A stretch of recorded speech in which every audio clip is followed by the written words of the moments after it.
ఇంకొకటి ఈ H1B వీసాలకు సంబంధించిన వాళ్ళు ఎవరైతే అక్కడ జాబ్ చేస్తున్నారో వాళ్ళకి సంబంధించిన శాలరీ ఇంత ఉండాలి ఫిక్స్గా అనేది కూడా ఒక నిబంధన ఏదో పెట్టబోతున్నారా, పెట్టారా, ఏంటి ఆ చర్చ ఉంది? ఇప్పుడు నార్మల్ గా మాకు ప్రివేలింగ్ వేజ్ అని ఉంటుందండి, ఆల్రెడీ ఉంది. ఇప్పుడు నార్మల్ గా మినిమం వేజ్ అని అక్కడ ఉంటుంది. మినిమం వేజ్ గంటకు $10 ఉంటుందండి. అదే H1Bకి వచ్చే మటుకు అంటే అమెరికన్స్ కనుక నేను ఐటీ ప్రొఫెషన్ క్యారీ చేస్తే గంటకు $10 కూడా హైర్ చేయొచ్చు. అదే ఇండియన్స్ హైర్ చేయాలంటే, వాళ్ళని H1B మీద హైర్ చేయాలంటే గంటకు $10 ఇవ్వడానికి వీలు కుదరదు. అక్కడ నార్మల్ గా అమెరికన్ శాలరీస్ ఎంత ఉన్నాయి, ఆ లొకాలిటీ శాలరీస్ ఎంత, డల్లస్ లో ఎంత, కన్సస్ లో ఎంత, వాషింగ్టన్ డీసీలో ఎంత, శాన్ ఫ్రాన్సిస్కోలో ఎంత అని ఒక ప్రివేలింగ్ వేజ్ అని లేబర్ డిపార్ట్మెంట్ అక్కడ ఉన్న శాలరీస్ అన్ని క్యాలిక్యులేట్ చేసుకొని వాళ్ళు చేస్తారు. చేసిన తర్వాత ప్రివేలింగ్ వేజ్ మాత్రం ఉండదు. నార్మల్ గా మీకు చెప్పాలంటే డల్లస్ మనం మంచి ఎగ్జాంపుల్ తీసుకుందాం, అబౌట్ $70,000 to $75,000, $80,000 అట్లా ఉంటుందండి. ఇది సాఫ్ట్వేర్ డెవలపర్స్ H1B. అయితే ఇప్పుడు కొత్తగా అంటే ప్రపోజల్ ఇతను చేస్తుండా మాకంటే ఫోర్బ్స్ మ్యాగజైన్ అన్నది మా దగ్గర వెరీ పాపులర్ మ్యాగజైన్. అక్కడ ఫోర్బ్స్ కానివ్వండి, బ్లూంబర్గ్, ఇవి ఇమిగ్రేషన్ లీక్స్ అనేవి అక్కడ పోతాయి. గవర్నమెంట్ కావాలని లీక్ చేస్తారు. వాళ్ళు నార్మల్ గా ఏమైనా పబ్లిష్ చేసిందంటే 99% అటువంటి మనకి ఎంబెడే ఇంప్లిమెంటేషన్ తెలుస్తుంది అన్నట్టు. వాళ్ళు ఏమంటానంటే గవర్నమెంట్ లేబర్ డిపార్ట్మెంట్ కు ఒక ఆర్డర్ ఇస్తాడు ట్రంప్ ప్రభుత్వం, దట్ మినిమం వేజ్ ఆఫ్ H1Bకి ఒకవేళ మీరు కన్సెస్ లా పనిచేసినా కూడా, లేదా అంటే మీరు వాషింగ్టన్ డీసీలో కానివ్వండి, San Francisco high price area పనిచేసినా కూడా మినిమం శాలరీ $208,000 అంటే అక్షరాల 2 కోట్ల రూపాయల శాలరీ కంపల్సరీ ఏడాదికి ఇవ్వాలి. మీ దగ్గరేమో కాస్ట్ టు ద కంపెనీ, మా దగ్గర డైరెక్ట్ గా 2 కోట్లు ఇవ్వాల్సిందే. కాస్ట్ టు ద కంపెనీ కాదు, మేము ప్యాకేజ్ అనేది కాస్ట్ టు ద కంపెనీ $2 కోట్ల ఇవ్వాలి అని చెప్పి వాళ్ళు ప్రపోజ్ చేస్తున్నట్టు, అతను ప్రభుత్వం చేస్తున్నట్టు వీళ్ళు రిలీజ్ చేశారు. ఒకవేళ కనుక అది కనుక రిలీజ్ అయితే దాదాపుగా అండి 90 to 95% ఆఫ్ మన H1B వాళ్ళు అందరు కూడా వెనకకు రావాలి. ఎందుకంటే మోస్ట్ ఆఫ్ ద వాళ్ళ శాలరీస్ ఎంత ఉంటాయి, $80,000 నుంచి $120,000 మధ్యలో శాలరీస్ ఉంటాయి టిపికల్ గా. 80,000 అంటే దాదాపు మీ 75 లక్షల నుంచి అబౌట్ $1,10,00,000 దాకా శాలరీస్ ఉంటాయి. 2 కోట్లు ఒకసారి ఇవ్వాలంటే, ఇంతమందికి ఇవ్వాలంటే వాళ్ళకి ఏ కంపెనీ కూడా ఇవ్వడానికి వీలు కుదరదు. కాబట్టి మరి ఇవి కొత్తగా వచ్చే H1Bs ఇంప్లిమెంట్ చేస్తారా, ఉన్న H1Bs ఇంప్లిమెంట్ చేస్తారా అన్నది ఇంకా మాకు క్లారిటీ లేదు. మరి ఇది ప్రపోజల్ వస్తుందా రాదా, వస్తే కొత్తగా వచ్చే వాటికా, లేదా అంటే ఉన్న వాళ్ళకు కూడా ఎక్స్టెన్షన్స్, ఉన్న H1Bs ఎక్స్టెన్షన్ కానివ్వండి, కంపెనీ మారితే వాటికి కూడా అప్లై చేద్దా. ఒకవేళ కనుక ఇది అన్నిటి మీద అప్లై అయితే మాత్రం మన వాళ్ళు దాదాపుగా ఇప్పుడు 6 లక్షల మంది దాకా మన వాళ్ళు H1 మీద 6-7 లక్షల దాకా H1 మీద ఉన్నారు. ఒక 4 లక్షల మంది దాకా H4 మీద ఉన్నారు. అంటే దాదాపు 10 లక్షల మంది దాకా మన వాళ్ళు మొత్తం అక్కడ ఉన్నారు.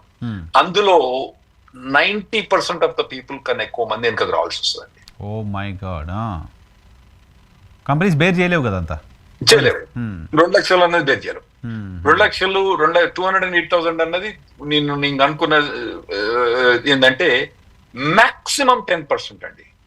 మాక్సిమం 10% ఆఫ్ ద పీపుల్ కి ఎవరైతే H1 మీద ఉన్నారో వాళ్ళు మాత్రమే, H1 మీద ఉన్న వాళ్ళకు మాత్రమే 2 lakhs జాబ్స్ ఉన్నాయి. H1 పైన అమెరికాలో ఉద్యోగం చేస్తున్న వాళ్ళు 10% మంది మాత్రమే 280 లెస్ దెన్ 10%. మళ్ళీ చాలా మంది నువ్వు 10% అన్నావు అంటారు, అది 5% కానీ ఉండొచ్చు. లెస్ దాన్ 10%, లేదా 5% ఉండొచ్చు అని నేను అనుకుంటాను. అంటే 90% వాళ్ళ కంపెనీస్ ఈ రూల్ కనుక తెస్తే కంపెనీస్ వదిలేయాల్సింది, పంపించేయాల్సింది. అంటే ఇప్పుడు ఉన్న H1B 2 ఏళ్ళు ఉందనుకోండి, అంతసేపు పని చేసుకోవచ్చు. ఎక్స్టెన్షన్ చేసేటప్పుడు వాడు ఎక్స్టెన్షన్ చేయడు, ఎందుకంటే 2 లక్షలు. ఇంకోటి మీరు అడుకోవచ్చు, మరి ఇంతకు ముందు $1,00,000 అన్నారు కదా అని మీరు అనుకోవచ్చు. ఆ $1,00,000 అన్నది గవర్నమెంట్ కట్టం చదివించేది. ఓకే, ఈ 2 లక్షలు అనేది శాలరీ ఇవ్వాలి. ఆ $1,00,000 కట్టం అనేది ఓన్లీ బయట నుంచి వచ్చే వాళ్ళకి కానీ US లో ఉన్న వాళ్ళకి కాదు. ఈ 2 లక్షలు అన్నది మాత్రం మరి ఇది ఎట్లా అప్లై చేస్తాడు, ఉన్న వాళ్ళకి అప్లై చేస్తాడా, కొత్తగా వచ్చే వాళ్ళకి అప్లై చేస్తాడా, ఎక్స్టెన్షన్ కి అప్లై చేస్తాడా అన్నది ఇంకా మనకు డీటెయిల్ గా తెలియదు. ప్రతి ఫ్రైడే రాగానే గద అనుకుంటే కూర్చుంటాం, ఏమొస్తారు న్యూస్, ఏమొస్తారు న్యూస్. మంచి అయితే వచ్చేది లేనే లేదు మాకు. ఎప్పుడు ఫ్రైడే రిలీజ్ చేస్తాడు, స్కేర్ క్రియేట్ చేసే డెసిషన్సే వస్తున్నాయి. సో దీని ఇంపాక్ట్ మేజర్ సాఫ్ట్వేర్ ఇండస్ట్రీ మన దగ్గర నుంచి వస్తున్న వాళ్ళు మేజర్గా సాఫ్ట్వేర్లో ఉన్న వాళ్ళే ఎక్కువ కదా. H1Bలో దాదాపుగా 80% సాఫ్ట్వేర్, 80% ప్లస్ సాఫ్ట్వేర్ ఇండస్ట్రీ అండి. ఎక్కువ సాఫ్ట్వేర్ ప్రొఫెషనల్సే ఇబ్బంది పడే పరిస్థితి ఉంటుంది విషయంతో. అవునండి. Even software companies two, software companies కూడా, ఎందుకంటే వాళ్ళకు మెటీరియల్ పనిచేసే వాళ్ళు దొరకరు కాబట్టి డెఫినెట్లీ వాళ్ళకు కూడా బాగా ఎఫెక్ట్ అయింది. గతంలో $1,00,000 మనం వేసినప్పుడు సరే కంట్రీకి ఇన్కమ్ కోసమనో ఇంకేదో చెప్పింది గవర్నమెంట్, ట్రంప్ మాట్లాడినమాట.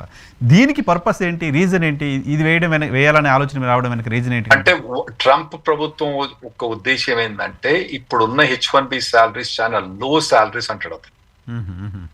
చాలా లో శాలరీస్, వీళ్ళందరూ మన అమెరికన్స్ ఒక జాబ్స్ ను అండర్ కట్ చేస్తుండ్రు. వీళ్ళు లేకపోతే మనకి ఇంత శాలరీస్ వస్తాయి, $208,000 శాలరీస్ వస్తాయని అతని ఉద్దేశం. కానీ ఆ 208,000 శాలరీస్ రావు, ఆడ కంపెనీస్ ఎఫోర్డ్ చేయలేవు, కంపెనీస్ ఇన్నోవేషన్ బంద్ చేస్తాయి ఇటువంటి ప్రొవిజన్స్ పెడతాయి. అది వాళ్ళు అర్థం చేసుకోరు కదా, ఎందుకంటే ఈ ట్రంప్ అనేది ఆ మెగా ప్యాక్ అనేది వాళ్ళు ఏం చెప్పినా లేదు, వీళ్ళని మొత్తం తీసేయాల్సిందే, ఇక వాళ్ళ ప్రిన్సిపల్ అది అన్నట్టు. అంటే సింపుల్, బయట దేశాల నుంచి వచ్చిన వాడు తక్కువ జీతానికి పనిచేస్తున్నాడు, అందుకోసం కంపెనీలు బయట నుంచి తెచ్చుకుంటున్నాయి కాబట్టి ఇంత జీతం ఇవ్వాల్సిందని పెడితే వాడు బయట నుంచి తెచ్చుకోడు, మన దగ్గర నుంచే పెట్టుకుంటాడు అనేది వాళ్ళ ఇంటెన్షన్, అంతేనా? అది వాళ్ళ ఇంటెన్షన్. ఓకే. చీప్ లేబర్ అయిపోయాం, మనమే బయట నుంచి అంతా చీప్ లేబర్ అయిపోయాం కాబట్టి మన దగ్గర నుంచి పట్టుకెళ్ళిపోతాం. చీప్ ఏం లేదండి, $80,000 వాళ్ళ పాయింట్. వాళ్ళ పాయింట్ అది కదండి. మా ఆఫీస్ లో 100 మంది ఉన్నారు, మా ఆఫీస్ లో మేము శాలరీస్ ఇస్తాం, మాకు తెలుసు కదా. ఆ H1Bకి ఇచ్చే శాలరీస్ మేము ఇయ్యలేము, ఇంతమందికి H1B హైర్ చేయలే మా ఆఫీస్ లో, ఎందుకంటే వాళ్ళకి ఎక్కువ శాలరీస్ ఇవ్వాలి, మేము అమెరికన్స్ హైర్ చేస్తాం. కాకపోతే ఏంటంటే ఈ ఐటీ వాళ్ళకి గత్యంతరం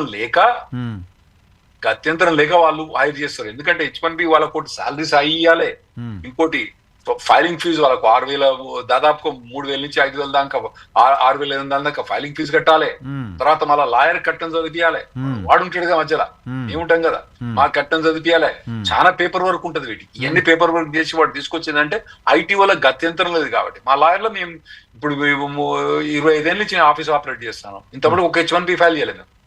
25 years నుంచి US లో మీకు ఒక H1B అవసరం అవసరం పడ్డా కూడా ఈ తలకాయ నొప్పులు ఏంది, ఈ శాలరీస్ అన్ని మేము పే చేయాలని చెప్పి మేము అమెరికన్స్ హైర్ చేసుకుంటాం. ఇది ఓన్లీ ఐటీ ఇండస్ట్రీలో ఎప్పుడైతే షార్టేజ్ ఎక్కువ ఉంటుందో అప్పుడే వాళ్ళు హైర్ చేసుకుంటారు ఇటువంటి. లేకపోతే వాళ్ళకి అమెరికన్స్ అవైలబుల్ ఉంటే ఎన్ని తలకాయ నొప్పులు ఎందుకు పడతారంటే, ఈ లాయర్లతో డీలింగ్ ఏంది, ఈ ఫైలింగ్ ఫీజు ఏంది, లేబర్ డిపార్ట్మెంట్ ఏంది, FTNS ఏంది, USCIS తోటి రిస్ట్రిక్షన్ ఏంది, వీసా స్టాంపింగ్ రిస్ట్రిక్షన్ ఏంది, మళ్ళీ దీన్ని గ్రీన్ కార్డ్ అప్లై చేయాలి, మళ్ళీ 3 ఏళ్ళకి H1B ఎక్స్టెన్షన్ ఫైల్ చేయాలి, అప్పుడప్పుడు ఆ ఏడాది ఎక్స్టెన్షన్ అన్నది 3 ఏళ్ళు కాదు, ఏడాది, ఎన్ని రెస్ట్రిక్షన్లు, వామ్మో. ఈ చాట భారతం ఉంది, ఎన్ని పెట్టుకున్న దానికన్నా అమెరికన్స్ హైర్ చేసుకుంటాం. ఇప్పుడు నేను కంపెనీ రన్ చేస్తున్నా, 100 మంది ఉన్నారు నా కంపెనీలో, ఇంతవరకు 25 ఏళ్ళ నుంచి కంపెనీ రన్ చేస్తున్నాం, ఇంతవరకు ఒక్క H1 కూడా మేము ఫైల్ చేయలేదు, ఎందుకంటే ఈ తలకాయ నొప్పి పడడం అంత ఈజీ కాదు. ఐటీ వల్ల గత్యంతరం లేదు కాబట్టి వాళ్ళు చేసుకున్నారు. H4EAD గురించి ఏంటి సార్, దాని గురించి కూడా వార్తలు వింటున్నాం.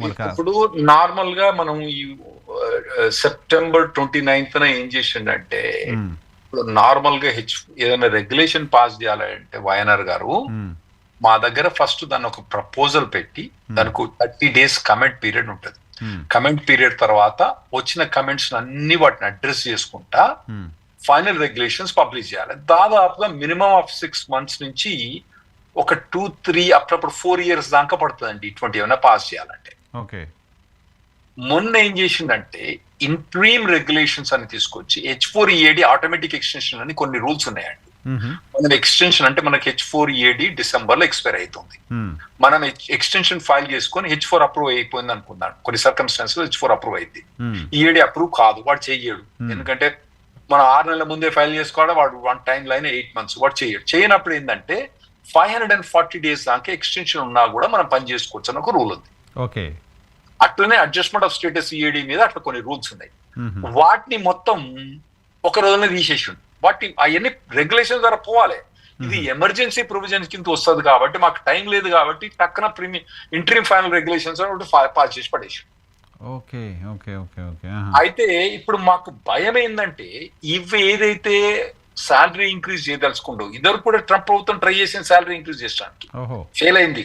H4EAD తీసుకోవడానికి కూడా ట్రై చేసింది, ఫెయిల్ అయింది. ఇదివరకు ట్రంప్ ప్రభుత్వం ట్రై చేసింది, ఇది సాలరీ ఇంక్రీజ్ ఏమో కోర్టులో ఫెయిల్ అయింది. సెకండ్ ఏంటంటే H4EAD ఏంటంటే ప్రపోజ్ రెగ్యులేషన్ ఫైల్ చేసి మనోడు మళ్ళీ నెక్స్ట్ టైం కూడా వస్తాడు కదా, ఆ టైంలో తీసేద్దాం అనుకున్నాడు. ఈ టైంలో బైడెన్ ప్రభుత్వం వచ్చి దాన్ని తీసి చెత్తపట్టులు పడేసి, కాబట్టి H4EAD బతికిపోయింది. ఇప్పుడు ఇతను interim final regulations extreme emergency కేసులు అని చెప్పి పాస్ చేస్తే H4EADs కూడా పుణ్యకాలం గడిచిపోయే ఛాన్స్ ఉంటుంది. దాన్ని కూడా ఏంటి దాంతో ఎవరెవరు ఎఫెక్ట్ అవుతారు సార్? దాంట్లో మేజర్గా ప్రాబ్లం ఎవరికి ఉంటుంది? మొత్తం ఒక 3 లక్షల నుంచి 4 లక్షల మంది దాకా మన H4EADs ఉన్నారండి. అందులో 95% ఇండియన్సే. మీరు ఒకటి చెప్పొచ్చారా ఇట్లా మాట్లాడతామేందా 95% అంటే ఏంటంటే ఇది గ్రీన్ కార్డ్ వెయిటింగ్ పీరియడ్. ఎప్పుడైతే మీరు గ్రీన్ కార్డ్ అప్లై చేస్తారో ఒక లెవెల్ వచ్చిన తర్వాత I-140 అప్రూవ్ అయిన తర్వాత వెయిటింగ్ ఉన్న వాళ్ళ స్పోజెస్ కు మాత్రమే ఇది EADs అన్నట్టు. ఒక ఇండియన్స్ తప్పితే, ఒక కొద్దిపాటి చైనీస్ తప్పితే మిగతా వాళ్ళు వెయిటింగ్ లేరు గ్రీన్ కార్డ్ ఎంప్లాయ్మెంట్ బేస్ లా. మన వాళ్ళే వెయిటింగ్ ఉన్నారు. దాంట్లో పర్ కంట్రీ లిమిట్ అని ఉంది అన్నట్టు. అంటే ఏ కంట్రీ కూడా 7% కన్నా ఎక్కువ తీసుకోవద్దని ఉంది. మన వాళ్ళు H1B ఏమో పర్ కంట్రీ లిమిట్ లేదు, గ్రీన్ కార్డ్ వచ్చే పర్ కంట్రీ ఉంది. అంటే H1B లో 65 to 70%, గ్రీన్ కార్డ్ వచ్చేవాడు 7%. అక్కడ మనం ఏమంటారు, మన బాటిల్ నెక్ అంటాం. మనం ఆ బాటిల్ నెక్ అయిపోయి మన వాళ్ళు అటు కాయించిపోయి ఉన్నారు అన్నట్టు. ఆ అటకాయించిపోయిన వాళ్ళకి ఈ ఎంప్లాయ్మెంట్ ఆథరైజేషన్. కాబట్టి 95% మన వాళ్ళే. ఆ 4 లక్షల మంది 3-4 లక్షల మందిలో దాదాపు 95% మన వాళ్ళు. అందులో దాదాపు 60-70% అంటే 2 లక్షల మంది నుంచి 3 లక్షల మంది దాకా మన తెలుగు వాళ్ళు H4EAD మీద ఈ రోజు పనిచేస్తున్నారు అమెరికాలో. ఈ H4EAD రిమూవ్ చేస్తే ఇంతమంది 2 లక్షల నుంచి 3 లక్షల మంది మన తెలుగు వాళ్లకు జీవం పోద్ది.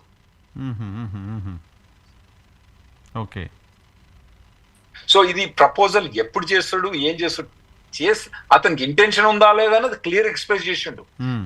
అతని ఇమిగ్రేషన్ అడ్వైజర్ స్టీవెన్ మిల్లర్ అతను క్లియర్ గా అడ్వైజ్ చేసిండు. ఏంటంటే H4EAD తీసేస్తా అని చెప్పిండు. ఎప్పుడు తీసేస్తాడు, ఎట్లా తీసేస్తాడు అన్నదే ఇప్పుడు మనం చేయాల్సిన డిస్కషన్ అంతే. సో వాళ్ళకి ఆప్షన్ ఏముంటుంది? తీసేశారు ఇప్పుడు అక్కడ ఇప్పుడు నార్మల్ గా H4EAD తీసేస్తే నేనేమనుకుంటానా అంటే, వాళ్ళు తీసేసేటప్పుడు ఎప్పుడు కూడా వాళ్ళు ముందు ఉన్న EADs ని క్యాన్సిల్ చేయరు. ఎప్పుడు కూడా ముందు ఏవైతే ఎక్స్టెన్షన్స్ ఉన్నాయో అవి తీసేస్తారు. ఇప్పుడు ఎవరికన్నా 6 months పర్మిట్ ఉంది అనుకోండి, మళ్ళీ పర్మిట్ ఇవ్వాలంటే వాళ్ళకి ఇయ్యరు. ఒకవేళ 2 years ఉంది అనుకోండి వాళ్ళకి ఇస్తారు. ఇంకోటి ఏంటంటే ఈ రోజుల్లో ఫైల్ చేసిన వాళ్ళకు ఆల్రెడీ ఇస్తాం, కానీ ఆ తర్వాత అని కూడా రావచ్చు. ఎందుకంటే మన 540-day రూల్ ఏంది, September 29th 30th లోపల ఫైల్ చేసిన వాళ్ళకి ఇస్తాం, ఆ తర్వాత చేసిన వాళ్ళకి ఇవ్వం. సో అట్లా వస్తుంది. కాబట్టి ఉన్న వాళ్ళకు టెంపరీగా కొన్ని రోజులు ఉన్న వాళ్ళు ఉండొచ్చు. తొందర ఎక్స్పైర్ వాళ్ళకి మాత్రం గోవింద, వాళ్ళకి ఇక ఛాన్స్ ఉంది. సో ప్రమాదమే ఇది. చాలా మంది ఫ్యామిలీస్ తో ఉన్న వాళ్ళకి పర్టికులర్ గా కదా, రైట్ సార్. ఆల్మోస్ట్ అన్ని ఇష్యూస్ మాట్లాడాం. ఇంకా మళ్ళీ వారానికి ఏం డెవలప్మెంట్స్ వస్తాయో తెలియదు. దాంతోపాటు రాహుల్ రెడ్డి గారు, సో ఈ వీసా ప్రాసెసింగ్ సంబంధించిన కరెంట్ ఇష్యూసే మనం ఇప్పుడు మాట్లాడుకుంటున్నాం. అలా కాకుండా స్టాండర్డ్గా ఉన్న ఇష్యూస్, ప్రతి వీసా బేస్డ్ ఇష్యూస్ కూడా నెక్స్ట్ వీక్ నుంచి మనం ఒకసారి మాట్లాడదాం. మీకు ఏమైనా టైం ఉంటుంది? తప్పకుండా. Right sir. Thank you very much sir.